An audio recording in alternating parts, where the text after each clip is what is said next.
we are very happy to have with us Mr. Mikhail Melvin Goh of Have Halal Will Travel. Mikhail will share with us on the opportunities and challenges within this market, in the region and around the world.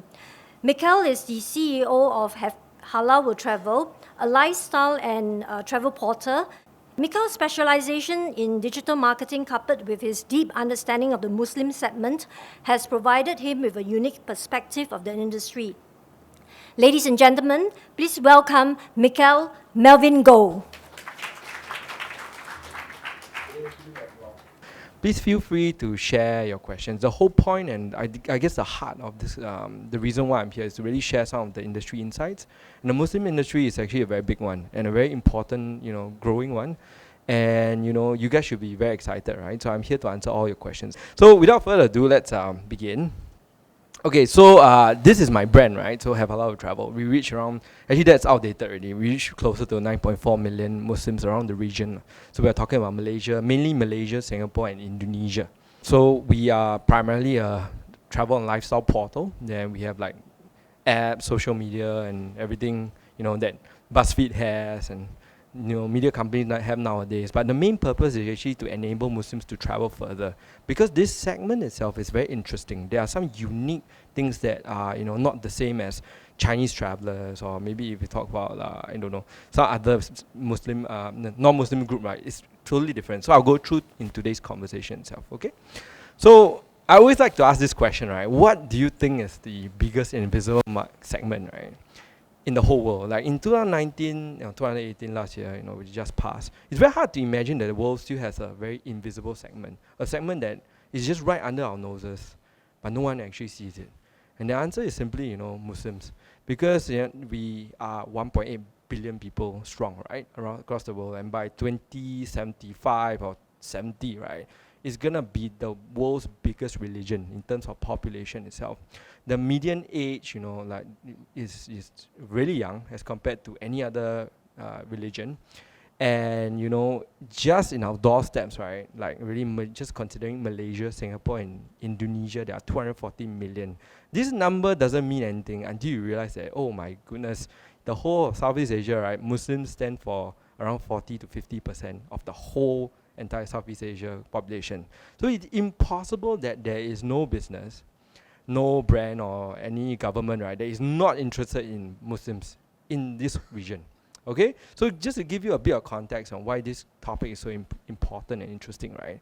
So just to cover a bit about this, right, 240 million, where does this come from? Obviously our neighbor in Indonesia, right? So they got already 260 million people. Then down in Malaysia, there are 24, 25 million, 60% Muslim. Indonesia is 90% Muslim. You add everything together, that's how big it is. And one of the macro trends in this region right now, right, is the increasing of wealth, especially in the middle class itself. So Indonesia is witnessing a boom, right, in terms of like middle class segment itself, and they are getting richer, and they suddenly want access to Netflix and all these things, right, that they didn't want previously.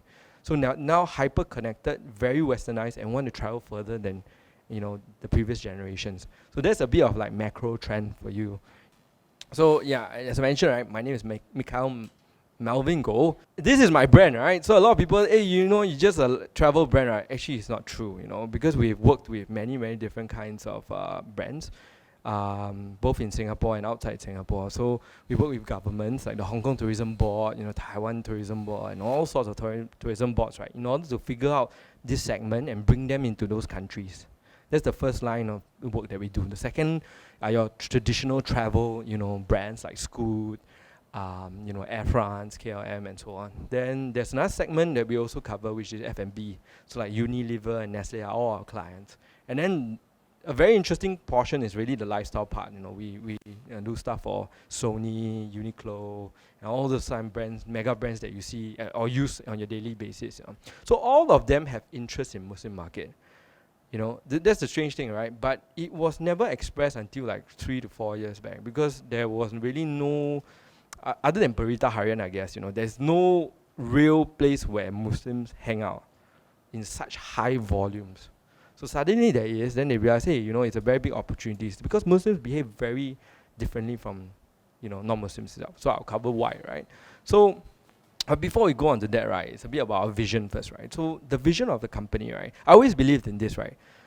You cannot just go into business just to earn money. Because you can do a lot of things to earn money, and really, you go buy cryptocurrency or all this kind of thing. If your company is created without vision and without purpose, right, there really is no point. So every conference that I go to, I make a point to explain what my company is about and the bigger vision to it, right? So the vision of my company is bridging ties between Muslims and non-Muslims through travel. So like, Mikhail, what are you talking about? You're just a blog, right? Like, you know, you just talk about where nice to makan, where nice to go, take picture, nice, you know. But there is a bigger story towards it, right? Because in 2015 itself, right, something happened to me, you know, and to all Muslims in this world, and it's called the Paris bombing. Okay, in November that year, I remember very clearly, you know, we just set up the company in October. And 1 month later, the Paris bombing happened. So it's the first time you see the word Muslim, right, appearing in papers all over the world. Muslim terrorists, Muslim extremists, you know, Muslims killing non-Muslims. So many people die in Paris, everything. Suddenly the whole world was interested. Oh my goodness, this Middle Eastern threat, right, is now in Europe. And not just Europe, it's in Indonesia, in Malaysia, and all these things, you know. Everyone's very afraid. So I was in Tokyo that day, you know, with my co-founder, Susanna. So we were there. We met these business people, right? So I always tell this story, no one believe me. But I finally found a photo, right? So we were in a halal Mongolian restaurant. And if you understand Japanese culture, they technically don't really eat lamb. But this group of people do, for some strange reason, you know. And they were so nice, they drank ocha. They drank like oolong, like tea, right? And refused to drink beer in front of us. They said, I respect your culture. I know you don't drink alcohol, so I'm going to drink tea, right? So we halfway through the dinner, right, they came out and say, Mikhail, can I ask you a question? Like, you're Muslim, right? So why are Muslims killing non-Muslims? And what is the hijab? What is halal? You know, for them, it's a genuine question. For such a homogeneous society, right? Like Japan. Japan is like full of Japanese, right? If you talk about like number of Muslims, right, it's like 100,000, very, very little. And their exposure to outside, you know, like cultures, right, is really not that much, right? They prefer their ways, right? So for them, right, it was a step ahead. They're asking, you know, who are Muslims really are, you know? And it was a moment of epiphany, because for me, I realized, right, whatever that I was going to say in the next few moments, right, I'm going to shake these executives, you know, like their perception of Muslims. And they are not small ranking people, you know. They're repping JTB, Fuji TV, you know, all sorts of brands, major Japanese brands. And I realized the importance of what I was going to say. And then the second thought came, what if I use this platform that I created, Have Halal Will Travel, right, to empower Muslims to spread the true nature of Islam, which is peace. Peace between Muslims and non-Muslims. If I can convince them to travel overseas, go to someone's house to make sushi, and that person says, you know, I'm having Muslim, so maybe I will leave away the alcohol. I will change into Muslim-friendly products for you. If we can facilitate this kind of exchange, these are meaningful exchanges, right? Perhaps we can do our little part, right, to establish peace in this world, especially in this crazy time, right, when people are trying to build walls and want other people to pay for it or whatever it is, you know. So that's our little contribution in the story of our brand, lah. That's our vision. So, but before we even go into the topic, right, we have to understand what Islam is. And I can tell you for sure, I'm not a Ustad or priest or whatever you think I am. I'm just a Muslim, right? So I'm just going to tell you a bit about Islam and who Muslims are and break some stereotypes first, right? So a lot of people don't really understand what Islam is. Islam simply just means submission. The root word itself, submission. Submission to God and the belief in the articles of faith and also the 5 pillars of Islam. That is what Islam is, okay? Very simple. And there are 5 major pillars of Islam and 6 articles of faith. But I won't go through everything. These are important to Muslims. And because of all these things, it makes Muslims very different when they view life and or conduct their daily affairs. So 5 pillars you probably know already. A lot. You probably can see the most visible one. During a very special month in the year, right? Suddenly all Muslims will stop eating, right? Or drinking. And it's like, oh wait, what happened to all the Muslims in McDonald's? Or like food court, all empty, So that's what you immediately see. And that's the most observable one. But there are other things also, like going to Hajj, if you are able to, paying zakat, like donation, Solat, which is a prayer, and also Shahada, which is to declare. It's a declaration of faith, right? So this forms the 5 pillars of Islam itself. Of course, you can talk on and on about this, but this is really the basics. I just want to arm you with some information. So, who are Muslims? Muslims are simply people who submit, right? To submit to these ideas, that the articles of faith and the pillars of Islam. So these are Muslims. But a lot of people, even Muslims themselves, like to think that Muslims equals to people of Nusantara area, which means like you're Javanese or you're Malay or you're whatever it is. And there's a very big stereotype that even Muslims themselves here believe. Okay, so I just want to show you who Muslims are, okay? I'm a Muslim. If you go to China, you go to Xi'an, right? All Muslims there look like me. So the question is, who really is a Muslim? You can't tell, right? Unless you wear a specific garment or whatever it is, right? It's really very hard to tell who a Muslim is. It's a faith. So regardless of religion, your race or your language or whatever, right? Muslims are different across the world. So that's the first thing you need to understand. Because a Vietnamese Muslim is very different from a China Muslim, different from a Indonesian Muslim, also different from a Malay Muslim, like Malaysian Muslim, and also a Singaporean Muslim. So that's the first thing you need to understand. Muslims are not a specific ethnic group. That's the first rule to internationalization. They are very distinct and very different. Okay? So the next is halal. We always talk about it. Is that halal or not? Everything like that. But when we talk about halal, right, a lot of us think that, halal is something you put in your mouth. Actually, it's not. A lot of things are halal. Just means permissible, right? But the most common application of it is in food. But there are a lot of other things that we talk about. So food, cosmetics, personal care, pharmaceutical. A lot of things that encompass this whole concept, even Sharia finance, everything like that. So halal is a term that non-Muslims think is only food, but actually it's bigger than that. And it really governs the lifestyle and the choices that Muslims make on a daily basis. That's what makes this segment very different. Okay? So Islam determines key lifestyle decisions from food, travel, to fashion. Recently, a very big boom, right, in fashion, right? Like Uniqlo has a new collection, like not new 3 years ago. Hana Tajima says, I'm gonna design, modest wear. They don't even call it like hijab or whatever. It's modest wear, right? So people suddenly woke up and realized, I don't need to review anything to look nice.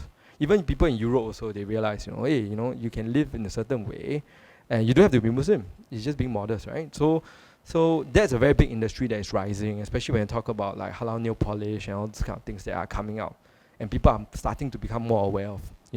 Then also Islamic banking, Sharia finance. Sharia finance, a lot of people say because of the nature and the rules that govern Sharia finance, right, is less speculative. And because of that, right, it's a better fundamental instrument, right, when coming to like dealing with money lah. So a lot of people are gaining focus, gaining interest in Sharia finance outside the middle, like Muslim dense countries. So these are some areas, right, that Islam actually shapes, right. On a daily basis, Muslims think about a few things like normal people, what to eat, everything like that. But we also think about prayer. We also think about when we travel, when we get closer to the topic travel, right? So normal people, maybe they can YOLO, like young people are like, let's YOLO, let's book a flight and just fly there. A Muslim probably think like, is it safe or not? If I go in US, will I be shot or not? Or if they go somewhere, is there food? Can I perform my prayer? So it's different level of consideration as compared to a normal person. That's why based on research, right, actually normal Muslim travelers, right, plan their trips 3 to 6 months in advance. Not really like 1 month, like Expedia says it is and things like that lah. So today, I don't want to bore you with the basic stuff. You want to know how big the thing is, you just go online and find. There are tons of reports, MasterCard, credit rating, all sorts of things. The market is like 300 billion big, blah, blah, blah. But that's not the point. The point today is to tell you something that is in the future, not what is happening now, right? So there is one thing that we've been in the market for like 3 years, right? And there's one single thing that we see, not one single thing, there are a lot of things we see, but I think there's one trend, right, that we see that is coming, but I don't think people are aware of it, and I don't think people are actually preparing well enough for it, okay? So one of the things we're going to start with is actually a story. Okay, so I like to tell stories. You see in my company, every day I'm telling stories about elephants and these kind of things to explain certain parables. It's a parable to teach you something. So today's story will start with a Google map, right? So this Google map, good thing there's a latest pointer. So there's this place in Japan, in Mie, right? Like not a lot of people actually go to. It's called Amahat, which is or Japanese, we call it Hachiman Kamado. Okay, there's this place next to the seaside. There's actually a very amazing place. Okay, and I'm gonna tell you why. Because it's filled with these grannies over here, right? They wear very, very cute uniforms. Okay, so this granny looks very, very like old and nice and sincere and very, very hospitable, right? But they actually have a very, very dark secret. They are actually very fit. Actually fitter than me, right? So every day, no matter what the weather is, right, they will go up to 2 hours into sea to dive. Every single day, catching octopus, abalone, whatever it is, you know. And they can hold their breath up to 3 minutes. I probably died in 30 seconds, right? But they can hold it up to 2 to 3 minutes to get all these things to you, right? And not just that, they actually barbecue. You go to the hut, they sing songs, is it? So, yeah, okay. They sing songs. And after that, they'll grill it for you, depending on what they catch on that day, octopus or whatever. They'll grill it for you. Okay, so and then this is my co-founder Susanna, right? This is her, and she's sitting there, you know. So that's her trying to be them, but you know. So it's a very nice experience itself. And the reason why I'm telling this story, right, is because people somehow think that Muslims equals to Mecca, equals to Turkey, equals to, I don't know, go to Jordan and do something there, you know. Like, I just want to tell a story about Muslims. Muslims who watch Netflix, who surf YouTube more than anything else, who are following Donald Trump's policy closer than Americans do, you know, are very aware of how the world is, very connected, spend like insane amount of screen time on their phones, connected to the internet. This is the world, right? And it hasn't, making you Muslim doesn't mean you need to, you know, be like traditional, pray. You pray, but you don't spend all your life praying, right? So that's one of the things that people don't get, and people still don't really understand, right? So Muslims are very forward-thinking. They're Muslim scientists, like people who read our blog, right? We actually did a survey before. The 20%, 10% people, right, are doctors, lawyers, you know, engineers. You know, they're very high-ranking people who fly all the time, and they see a lot of things, and they're very, very international. So I'm talking about a group of people, a new group of people that wealth has created, that education has created, that internet has created. And they live in Malaysia, Singapore, Indonesia. They're hyper-connected. Every day they're on Instagram, looking at where to go next, you know, looking at other people's experiences and figuring out, as a Muslim, where can I go and where should I go? And how can I experience it for myself? These people want experiences, authentic experiences, not going to China to wear a kimono or going to Hong Kong to eat like nasi padang. No. It's going to Hong Kong to eat dim sum, right? It's going to Hong Kong to eat all the things that normal people eat. But of course, not char siu. That's a bit difficult. But, you know, other than that, you know, a lot of things you can eat, okay? Like egg tarts and everything like that. So Muslims want this. And there is an increasing trend in it. And a lot of people are not prepared to give it. Like if you talk about Hong Kong itself, we did a project with them. Before we came in, they didn't even really understood how to portray themselves as a country. Every single advertisement that you see of Hong Kong is like suckling pig, then shopping. Then suddenly you eat something else. And I don't know. Then there are a lot of things that don't you, as a Muslim, you don't feel like you can go. But the truth is that Hong Kong has around 2 to 3 million Muslims, and they are migrant workers, and they've been there for a very long time. They have been naturalized. They open like roast duck stores. There are a lot of amazing things that you can do in Hong Kong. So people forget that people want this kind of experiences, and it's just going to be more. So, you know, this is a study we did, right? So we actually did a study like end of last year, I think around 500 or 600 people, you know, from Malaysia and Indonesia itself, right? So we asked, you know, would you like to immerse yourself in culture? And we define what immersive culture is, right? And they said, yes. This is a number of people who really want to do that, you know. So the next thing is that, you know, based on our statistics and okay, from the survey itself and also from our apps and the things they read on our site, we know that actually a lot of them, right, are going to Japan, Europe, South Korea. You would think it's like Mecca, Middle East or something, right? But it's actually not. The places that people in this region want to go to are so wanderlust, right? That sometimes it makes me feel bad. Like they really want to go Iceland. And later I'll show you a picture of my reader that actually went there, you know. So you're like, wow, really? Like Muslim in Iceland, like quite an interesting concept, right? And to some people they cannot imagine. Okay? So this is the things that are happening. You know, strong contenders, of course, you got Turkey, Australia, Saudi Arabia. But really the top few are this, right? So what do they enjoy doing, right? A lot of them say sightseeing, but that's normal. But a lot of them actually say they want to try the local food. Like food is a big part of traveling for Muslims for some reason, or of the people we actually study. Not just any food, not just like, okay, I just want to go to some random street alley and buy some kebab because I've got no other choice. But rather, I'm searching for something that's authentic, something that the locals eat, and I want to try that. And that has become, a characteristic of these new people who want experiences, right? That, of course, they go adventure, cultural, relaxing, stories and things like that. So these are some of the things that we realize. So you ask, right, what kind of experiences do people want? As a brand, as a country, or whatever you own, what kind of experiences do people want? I break them down into three major characteristics. So the first thing is really autonomy. Okay, so this picture is one of my readers. So he actually contributed an article. He actually went every year. He'll find some way to go some very far away place with his wife, and then he'll take very nice photos and everything like that. So this is his trip with his wife to Iceland. So this picture is insane, it's so beautiful, right? So but to a lot of people, they'll think like, what are Muslims doing in Iceland? Like, seriously, is there anything to eat there? Like, no, it's not a religious place. Like, why are they there? But things are changing. The younger people are going further and further. I'm not surprised if you eventually end up in Antarctica with the penguins or something like that. But this is happening, and the one thing that they would demand, right, from experiences, right, is autonomy. They want to choose to do things the way they want, what they want to do at the time that they want. And this is just a showcase of that. They self-drive, they don't mind finding your own food, figuring out their own way. Even they have to bring Maggi mee in their luggage, half the luggage is Maggi mee, they will still go because they really want to get there. Like, we did a study, right?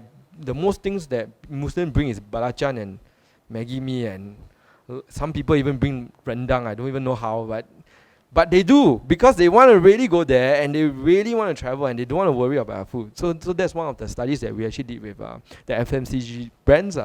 So the next thing is about authenticity, right? So a lot of people think, just feed the Muslims some curry thing, like halal can already, they don't mind and I think I'm at the brunt of it. I always complain, but my Susanna and Elaine, my co-founder, always hear me complain, right? Like, every meal I eat in the airline at 8 a.m. in the morning is gonna be curry. Like, there are times where I open, like, is it not curry? Like, oh, it's curry. So no matter what time is it, you're gonna get curry, right? So it's almost people forget that, they want to experience. So this picture itself, right, is one of our partners. They are based in Japan, called Yorokobi Kitchen. So Yorokobi Kitchen is very interesting because they got actually two kitchens. Half of it is they will cater for Muslims. The other one is for everyone else. So for the Muslims side, right, all utensils and all ingredients are actually Muslim friendly. So there's no mirin, sake, or pork or any kind of things. They'll try to make it compliant. So a lot of Indonesians or Malaysians end up going there, and the reason why they go there is because they want to make oyakodon. I told this story to my intern from Japan, right? She laughed, haha, we make oyakodon as a house dish every day. Like, they cannot understand, but for everyone else who's outside Japan, right, it's a damn amazing thing, right? It's like a cultural experience to learn how to cook, to eat, to speak their language. So Muslims are increasingly doing these kind of things, not just going to mosque and everything else, They really want to live like a local, speak to locals, talk to locals, okay? So the next thing is about sense of belonging. This is my our good friend Ustad Saiful Rahman. So he owns a travel agency. So one of the things that he does, and as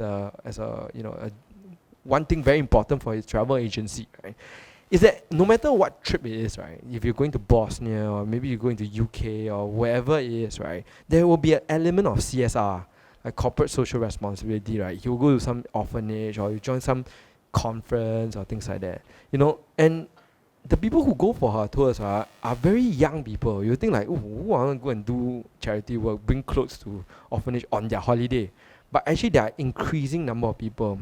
I won't be surprised next day you see like a Muslim delegation going to Chengdu to feed pandas or something like that. But there are people, increasing number of people who are doing that.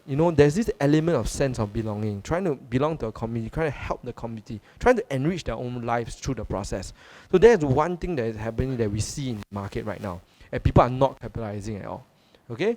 So the recommendations are, there are so many people here. I got no idea where you're from, what brands you own, or of your reasons why you're here. You're probably interested in Muslim, maybe some of your own businesses, but I'll just make some general recommendations.